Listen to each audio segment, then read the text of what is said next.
अस्सलाम वालेकुम। तो सुबह की शुरुआत हो चुकी है। तो सुबह की शुरुआत होती है चाय के साथ, जो हमने बनाए। उठे सबसे पहले चाय में डाला दूध, चाय खौल गई थी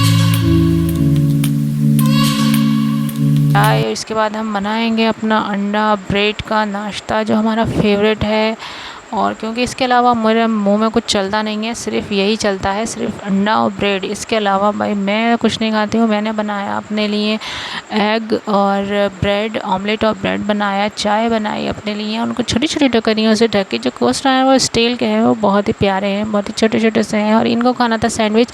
ये खा रहे हैं फ्राई करा हुआ सैंडविच, जो मुझे पसंद नहीं है ज़्यादा। पहले मुझे बहुत पसंद था, उस पर अब ज़्यादा पसंद नहीं है। फिर नाश्ते के बाद हमने करी थोड़ी अच्छी अच्छी सी बातें की, क्योंकि भाई कुरान पढ़ना भी ज़रूरी है रोज़ाना। तो ये हमारा सबसे सफाई से पहले, नाश्ते के बाद, सफाई और नाश्ते के बीच का जो काम होता है ना, वो होता है कुरान पढ़ना। हम सब काम छोड़ के चाय और नाश्ते से निपटने के बाद पढ़ते हैं कुरान। फिर उसके बाद हमें लग गई थी थोड़ी सी भूख, क्योंकि हमने खोला फ्रिज, सफाई करी। इस सफाई के बाद हमने फ्रिज जब खोला तो उसमें रखे थे मंचूरियन, जो ये बने थे कल।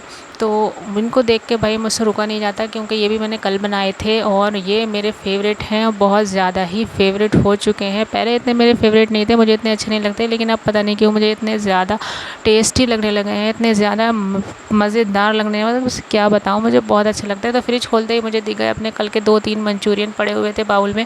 तो मैंने उसी बाउल में उनको ओवन करा और फिर उनको मैं अकेले ही खाने बैठ गई, जहाँ मेरे साथ में कोई नहीं था। मैंने कहा भाई ये अपनी फेवरेट चीज़ है, इसको खामोशी से खा लो यहीं बैठकर, वरना जो बच्चे हैं वो पीछे पड़ जाएंगे। मतलब जो बच्चों को भी बहुत ज़्यादा पसंद है, वो उनको नहीं पसंद आते हैं, लेकिन वो कहते हैं ये तो मुझे बहुत पसंद है, वो भी खाते हैं। फिर इसे खाने के बाद खाया हमने कुछ हेल्दी फूड, जो मैंने अपने लिए बनाया था, क्योंकि मैंने जब इतना कुछ खा लिया था तो फिर मुझसे होता है कि अब मैं कुछ अच्छा सा हेल्दी सा खाऊं। तो फिर मैं अपने लिए बना के लाई ये खीरे की और दही की, और काली मिर्च मैंने इसमें डाली, काला नमक डाला, और खीरे के स्लाइसेस किए और बिना छिले किए, क्योंकि सारा जो फ़ायदा होता है वो छिलके में ही होता है। और इधर मुझे करेले ही बनाना थे, तो मैंने करेले भी बॉईल करके हल्के से लगा के और ऑनियन काट के रख दी थी। और फिर हमने जो था, ये जो मैं अपने लिए जो बना के लाई थी सैलेड, ये हमने खाई। तो ये भी भाई मैं अकेले नहीं खा सकती। आप अपना हेल्दी फूड हो, कोई सा भी फूड हो, कुछ भी हो, आप अकेले नहीं खा सकते। ये बच्चे आ जाते हैं और इनको सब कुछ खाना होता है, ये इनको कुछ बुरा नहीं लगता है मुझसे ज़्यादा।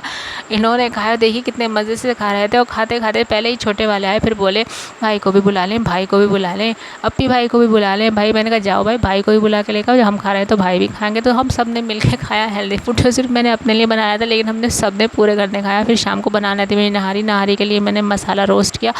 जो सारे मसाले थे नहारी के, होममेड मसाले, मैं खुद ही बनाती हूँ मसाले होममेड, और फिर उससे नहारी बनाती हूँ। तो ये सब मैंने अपने पहले इनको रोस्ट किया, फिर मैं इनको हवा लगाने के लिए, ठंडा करने के लिए रूम में लेकर आई थी। फिर मैंने इसको कूटा पीसा अच्छे से नहारी बनाने के लिए, क्योंकि अब शाम में बनेगी नहारी। और करेले भी मैंने बनाने के लिए रखे थे, करेले ही बनना थे, लेकिन नहारी भी बनना थी, क्योंकि करेले तो सब लोग खाएंगे नहीं। तो फिर मैंने बनाई नहारी, क्योंकि हम 2-3 ही लोग हैं, इसलिए ज़्यादा सालन मैं बनाती नहीं हूँ, बासी कोई खाएगा नहीं, सबको ताज़ी सालन चाहिए। उसमें इतना बनाती हूँ कि बस एक टाइम रात रात का हो जाए। तो हम 2 से 3 ही लोग हैं घर में, 2 बच्चे हैं, 2 हम बड़े हैं, बस भाभी हैं, हम हैं बस। तो हमने बनाई नहारी का ये मैंने तेल सेपरेट करके अलग रख लिया था, जैसे मतलब नहारी बनती है बिल्कुल अच्छे तरीके से, उसी तरीके से नहारी बनाई थी। और इतनी टेस्टी नहारी थी, बहुत ही ज़्यादा टेस्टी नहारी बनी थी। अब नहारी बनी है तो उसके साथ उसकी सजावट का सामान तो पहले कटना चलेगा, इसके बिना तो नहारी अधूरी है। तो इधर मैंने अपनी बहन से कहा तुम काटो नहारी का सामान, उसने मुझे अदरक और हरी मिर्च काट के दी। तो आप बताइए आपको कैसा लगा ये व्लॉग, और लाइक करिएगा, सब्सक्राइब करिएगा, शेयर करिएगा। अल्लाह हाफ़िज़।